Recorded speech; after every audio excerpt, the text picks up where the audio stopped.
Et on est parti pour ce dernier match, peut-être, s'il n'y a pas de match nul. Et pour ce dernier match, c'est François qui a le gage. Il va devoir jouer sur les genoux, en espérant moi aussi le mettre à genoux à la fin de la partie. Petit trait d'humour, évidemment. Et on va pouvoir lancer juste une petite question, mais visiblement, nous nous mettons d'accord sur le fait que ce sera la dernière partie avant potentiellement Armageddon. Et donc nous lançons. On va jouer une petite sicilienne, tranquille avec des 6. C3 est un coup que je croise assez peu, mine de rien, contre lequel j'ai toujours un peu de mal. G6, on va jouer une sorte de dragon. Une sicilienne assez classique, qui retombe dans des schémas assez connus. Donc il me joue E5, c'est un coup assez inhabituel. Je vais juste me développer de façon naturelle, il n'y a pas vraiment de menace. Et là-dessus, je vais jouer un plan classique avec pion isolé. Donc là-dessus, pour ceux qui ne connaissent pas, l'objectif contre le pion isolé, c'est de ne pas le désisoler. C'est pour ça que je ne prends pas le cavalier par exemple, mais c'est de contrôler très très fort la case qui est devant lui pour l'empêcher d'avancer. C'est pour ça que je mets mon fou en E6 et mes deux cavaliers en blindage pour la case D5. C'est une petite notion stratégique comme ça qui ne mange pas de pain mais qui est plutôt sympathique. François, bien évidemment, va tenter de jouer activement et de prendre le contrôle de cette case. Ah, j'y place l'un de mes cavaliers. Très tranquille. Bien entendu, il va chercher à jouer plus ou moins activement. Il développe son cavalier son fou pardon, de manière plus active. Pour ma part, je vais changer la structure et je vais la transformer en pion pendant.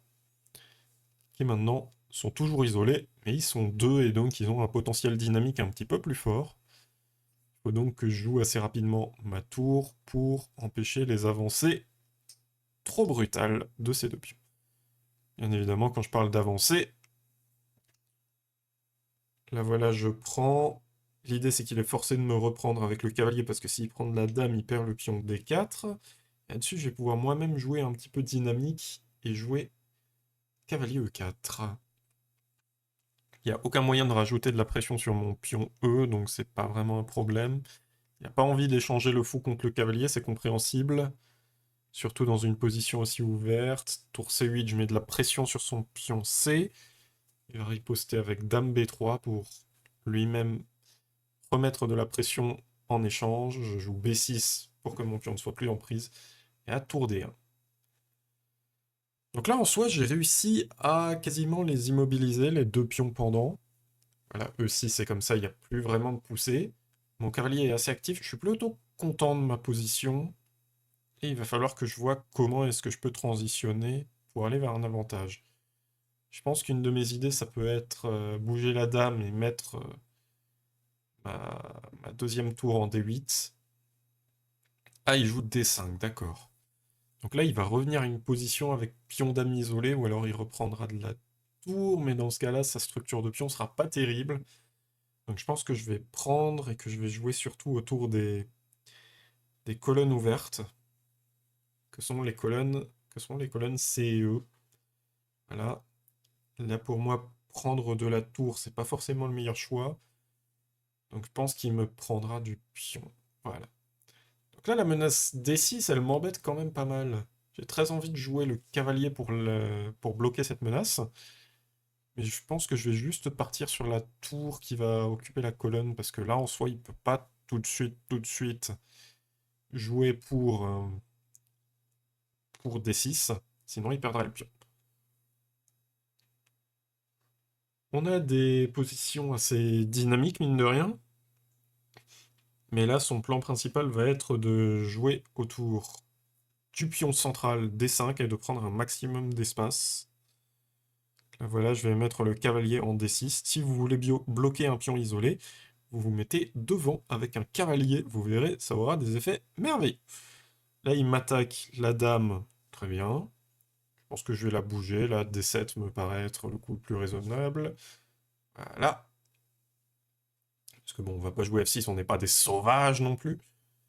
Et ça me permet en plus de lier mes tours. Ce qui est plutôt sympathique dans une partie pour pouvoir reprendre ensuite de la tour si jamais il venait à me prendre.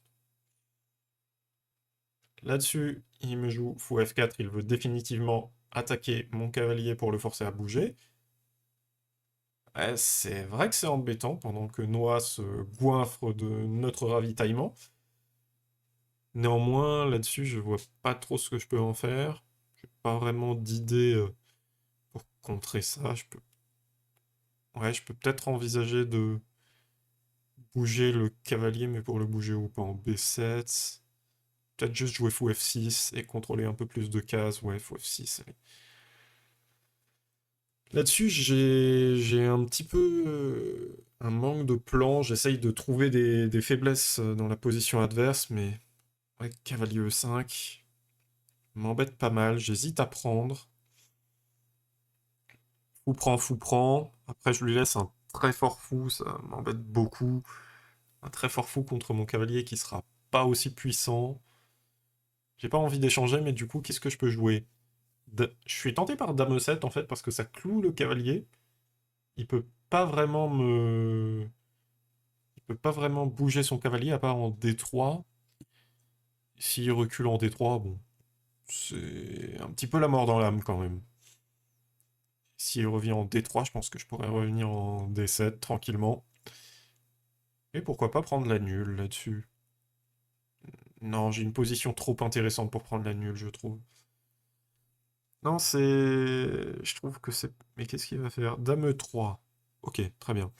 Donc là, il double. Il double sur la colonne. Et il s'épargne toutes les menaces. J'ai peut-être une possibilité en échangeant tout. Sur fou prend, dame prend. Là-dessus, il va me jouer de dame prend. Fou prend. Là-dessus, il n'y a pas cavalier C4 qui est super fort? Cavalier C4, ça a l'air très très fort, là. Ah non, il a F4. Et je suis cloué. Euh, donc là-dessus, prise. Dame bouge, prise. F4. Ouais, bon. Peut-être juste il peut jouer D6 aussi. D6, dame D7, parce que sinon je me prendrais un D7. Mais là-dessus, j'ai pas d'autre option vraiment que de prendre le cavalier, hein. J'aurais une pièce de plus. Mais franchement, la gueule de la pièce, quoi. Là-dessus, s'il me joue F4, j'ai cavalier F3 qui me permet de tout échanger. Ou je peux juste jouer... Non, dame C5, ça échange un peu trop.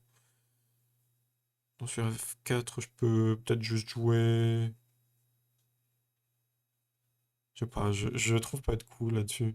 Il me joue D6. Et là, en soi, je me rends compte que ça perd. J'ai dame G5 qui est très très fort. Dame D7 ne me permet pas de garder la pièce en plus, mais dame G5 est très fort. Parce que sur F4, j'aurai cavalier F3 échec. Et ça va mener à une position très très très très très compliquée. Ouais, dame G5 là-dessus, ça m'a l'air vraiment brutal. Ouais, dame G5, voilà. Mais je sais pas, il a... Non, il a peut-être D7. Sur D7, je fais quoi? Sur D7, je joue cavalier F3. Cavalier F3 échec. Prise, prise, prise. Ah. Ah, c'est quand même très compliqué comme position. C'est quand même très très compliqué comme position. F4, cavalier F3. Roi F2, d'accord. Là-dessus, j'aurais pas dame H4. Parce que sur dame H4, il me prend. Et ensuite, je peux prendre la tour. Là-bas derrière. Ouais, j'ai dame H4 qui est pas mal. Ouais, je pense que dame H4, c'est un très bon coup. Il me joue G3, d'accord. Et là-dessus, je pense que je peux juste prendre la dame et digérer ma pièce de plus. Parce que là-dessus, il va être forcé de reprendre. Et là, peu importe de quoi il prend, il est foutu. Il prend du roi, donc là-dessus, je vais jouer cavalier F3. Il n'y a pas de possibilité que le pion avance et me le mette à l'envers. Non, il n'y a pas de possibilité. Il attaque, là-dessus, je prends. Et voilà, c'est la victoire! C'est la victoire du coach. Visiblement, il y avait beaucoup de possibilités encore, mais je vais prendre cette victoire et en profiter, parce que c'était quand même très très tendu. Voilà, ce match est désormais terminé. J'espère que vous aurez pris autant de plaisir à suivre ces 6 parties que moi à vous les mettre en scène. Je remercie absolument tout le monde. Je remercie vous qui avez regardé ce match. Je remercie François, sans qui il aurait été beaucoup moins fun, beaucoup moins amusant. Je remercie aussi Nassim et Chess Infinity au global qui organisent des tournois très sympathiques, très amusants et qui ont permis à cette rivalité et à ce match de naître et d'exister. Et je remercie Eric, gérant du bar La Perestroïka, ainsi que toute son équipe pour le cadre fantastique qu'ils ont pris et qu'ils nous ont offert. Merci beaucoup à tous. Et sur ce, et pas pour toi celle-là, François!